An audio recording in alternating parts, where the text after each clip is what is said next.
Welcome to Big Mike's Real Reviews. This is Big Mike, and I just got back from the theater from seeing Thor, Love, and Thunder.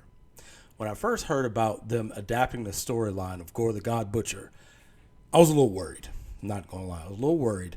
And the reason why I was a little worried was, out of all the storylines I've read in comics, over 30 years of reading comics, I've been reading comics since 1987. And that Gorr the God Butcher storyline in the Thor Comics a few years back, that run was one of the best I've ever read. I'd probably have to say like top three comic stories I've read. The way the characters were written, the way they were developed, even the way Thor was developed, because in that comic run we got like Thor, various versions of Thor in different points in his life. Like we had a young Thor. Before he even had Mjolnir, he was still using, just an axe. And before he was even worthy, they called Avenger Thor, which was the modern age Thor that we had in the comics at the time.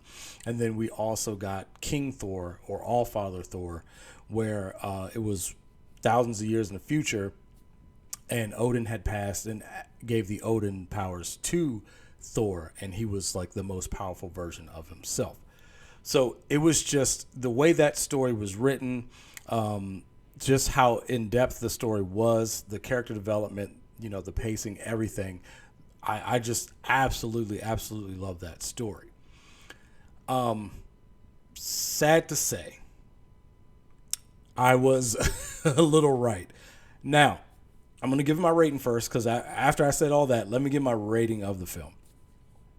I'd probably have to give it a 7 out of 10. It was a decent movie. A lot of my problems had to do with character development. I felt like, I understand this is Thor, right?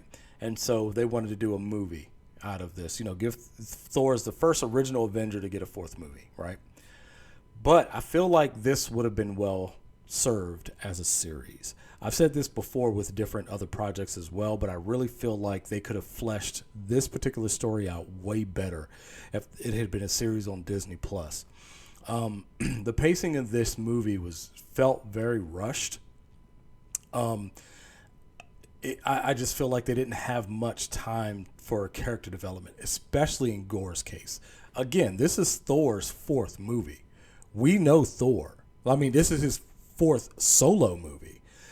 He was in all the Avengers films, other cameos. So, I mean, we know Thor's character well, right? But to introduce Gorr the way they did, kind of like did his backstory in maybe the first 10 minutes of the movie. It just, again, the movie was entertaining. It was in the same vein as Thor Ragnarok. But Thor Ragnarok was, to me, it was still just a better paced movie. It was more developed. It actually gave Thor a little bit more character development as well, and gave us the Thor we kind of know in this movie. So it just, again, I hate to really start just, crapping on the movie or whatever, because I did give it a 7, which is decent. I thought it was a decent movie. My gripes with it was not much character development, and the whole movie, the pacing just seemed rushed. But it was an entertaining movie. It was pretty funny. It did have heart. I know one of the things about the original Thor movies, the first two, I will say, Jane Foster and Thor's relationship, I mean, it really didn't give me much to care about, right?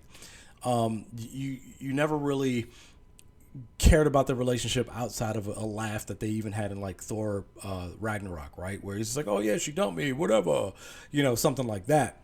But in this movie, them coming back together and everything, it actually kind of made you care about their relationship, because you kind of care about Thor on one hand, you kind of care about Jane Foster on one hand, right? But you never really cared about them together. And this kind of gave you that, you know what I mean? It kind of made you go, you know what?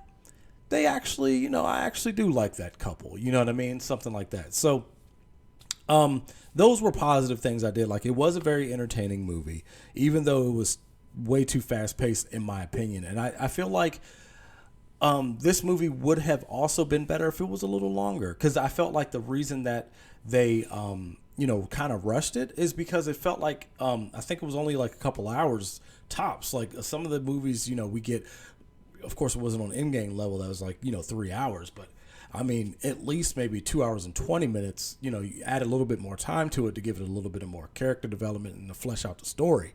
I think it would have served the movie better. But, that's just my opinion. And with that being said, that's going to be the end of the video. I'd love to hear your thoughts in the comments down below. And if you haven't already, click that subscribe button. And if you're feeling extra generous, give this video a like. It's much appreciated. And don't forget to hit that bell to be notified of all my latest content. And once again, thanks for watching and see you next time.